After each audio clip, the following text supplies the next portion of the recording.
convido o doutor Alberto Emanuel Albertin Malta, que falará pelo Sindicato Nacional de Peritos Criminais Federais.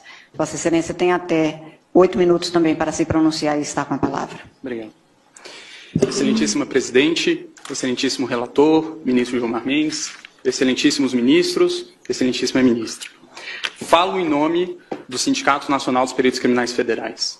A pertinência temática de nossa intervenção vem da Resolução 23.550, editada pelo TSE, que indica quais são as instituições competentes a participar do processo antecipado de fiscalização e auditoria dos programas de computador que compõem a urna.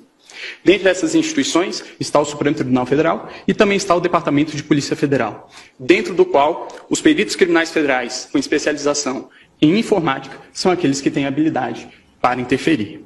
E o fizeram. Participaram do teste público de segurança do sistema eletrônico de votação. Teste esse que foi composto talvez pelos maiores nomes da computação do Brasil. E o resultado foi que esses profissionais conseguiram, sim, encontrar diversos vícios, diversas falhas no sistema eletrônico de votação. A título de exemplo, conseguiram esses profissionais fazerem ataques ao sistema de inicialização da urna. Conseguiram gerar um boletim de urna falso. Conseguiram também obter a chave criptográfica da urna. Conseguiram ainda, e o que é mais grave, recuperar a ordem do RDV, que é o Registro Digital do Voto, e é o que garante o sigilo do voto. E, portanto, conseguiram identificar qual era o primeiro, o segundo, o terceiro voto de cada um dos eleitores. Senhor presidente, senhor me permite? Eminente advogado, eu queria perguntar a Vossa Excelência se esse é um teste oficial, foi divulgado, sim, quando foi feito, como foi feito, sob os auspícios do TSE.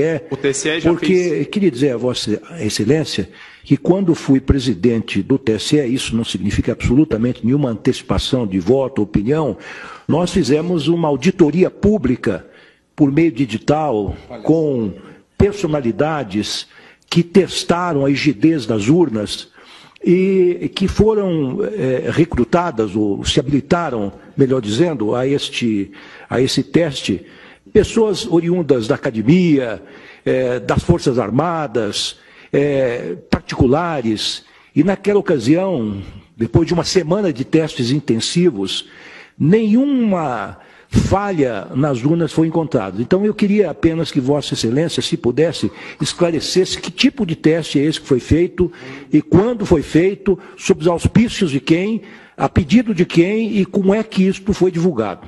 Os testes foram feitos. A participação, se possível, agregando a Vossa Excelência, do próprio Tribunal Superior Eleitoral, que faz esses chamamentos públicos diuturnamente.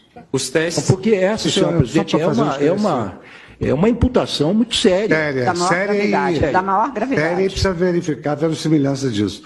Eu estou impedido, senhor presidente, que eu formulei um pedido das informações, mas eu queria apenas esclarecer que há menos de um mês foi realizado o último teste. Isso. Todos os processos eleitorais são feitos. Eu queria saber se foi nesse teste. Teste de 2017 e de 2016. Ah, sim. Agora, principalmente foi encontrado pelo tribuna é um dever do advogado. Pelo grupo G4, que é o grupo do advogado Peixinho, do perito Peixinho, pelo grupo também do professor Diego Aranha, da Unicamp, e também pelo grupo do professor Dourado Rezende.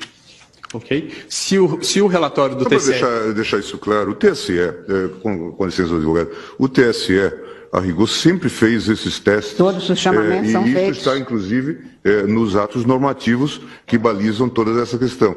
E houve, de fato, e o tribunal sempre chamou, na verdade, chama os melhores hackers, os melhores peritos, para fazerem esse teste, em nome da segurança do sistema. E depois faz o reteste. De modo que isto, neste caso, inclusive, o tribunal reconheceu o trabalho do professor Diego Aranha, que conseguiu progresso, mostrou falhas e depois houve a reprogramação. De modo que isso é absolutamente normal e só mostra a seriedade com que o TSE tem-se havido nesse tipo de matéria. É absolutamente rotineiro isso que se faz. Mas, só para efeito de... Zé, é que eu essa é uma afirmação que está sendo feita da tribuna, é muito séria. O questionamento do ministro Lewandowski, exatamente porque talvez as pessoas não saibam que estes testes são feitos a cada período, publicamente, com chamamento público e dado a público, inclusive, todas as informações relativas, mas Vossa Excelência continue e eu darei o interregno do questionamento. Obrigado, e apenas em resposta ao questionamento, o relatório a que me refiro é o relatório mencionado pelo ministro Gilmar Mendes e que está disponível no site do TSE. A minha indagação, o último reteste feito é de 2018, esses 2017. dados? 2017. 2016, 2009, 10, 16 e 17. Mas, a despeito de tudo isso, os peritos criminais não estão aqui para um retrocesso. Os peritos criminais reconhecem, com certeza, os grandes avanços que foram conquistados pela urna eletrônica. E é bom que fique bastante claro que a impressão do registro de voto não é um adeus ao voto eletrônico. O voto eletrônico permanece sendo um voto eletrônico, apenas com mais um mecanismo de auditoria. E aí é importante trazer quais são os 3 principais pontos que são indicados como as auditorias possíveis e viáveis em uma situação como essa. Indica os técnicos responsáveis pela elaboração do sistema que o RDV seria o registro digital do voto, seria um mecanismo para se apurar, se embaralhar os votos e se apurar a quantidade de votos. É bem verdade, mas esse sistema, o RDV, apenas permite apurar se foi adicionado ou excluído algum voto, e não se o voto foi registrado devidamente como o eleitor confirmou no momento que apertou o botão. O boletim de urna, do mesmo modo, ele permite sim uma auditoria, mas ele permite a auditoria da conferência conquistada escrito no boletim de urna com os resultados que foram apresentados no site do Tribunal Superior Eleitoral. Mas ele não permite, novamente, se verificar se o voto foi registrado de maneira adequada. E, por fim, a votação paralela, que resolveria essa situação que apresento, que seria o ato de se pegar algumas urnas no dia da eleição e fazer a simulação de uma votação para se verificar se a urna registrou adequadamente os votos. Elas, segundo informações do professor Pedro Dourado Rezende, na audiência pública realizada no Congresso Nacional, não seriam suficientes para isso, porque qualquer programador com pouco tempo e poucas linhas no código-fonte, conseguiria programar o sistema para que ele identificasse que o registro biométrico está sendo dispensado com um percentual acima do normal e para que, portanto, os vícios não surgissem nesse teste. Então, o professor, não vou ler por conta dos 8 minutos que me foram limitados, qual é o posicionamento do professor. E indica ainda o professor Diego Aranha, que existe ainda a possibilidade de fraude interna. Obviamente, os peritos criminais não estão aqui a dizer que existe algum tipo de fraudador dentro do TSE, nunca diremos isso e acreditamos que todos que estão lá são corretos. Mas o que está a se dizer aqui é que a democracia de um país não pode estar sujeita ao controle de alguns poucos técnicos que têm acesso ao código-fonte e também às chaves criptográficas. É necessário haver um controle do controlador. Garantir a auditoria ao próprio sistema eletrônico que se pretende ver se está sendo fraudado ou não, é garantir ao fraudador fraudar a própria auditoria.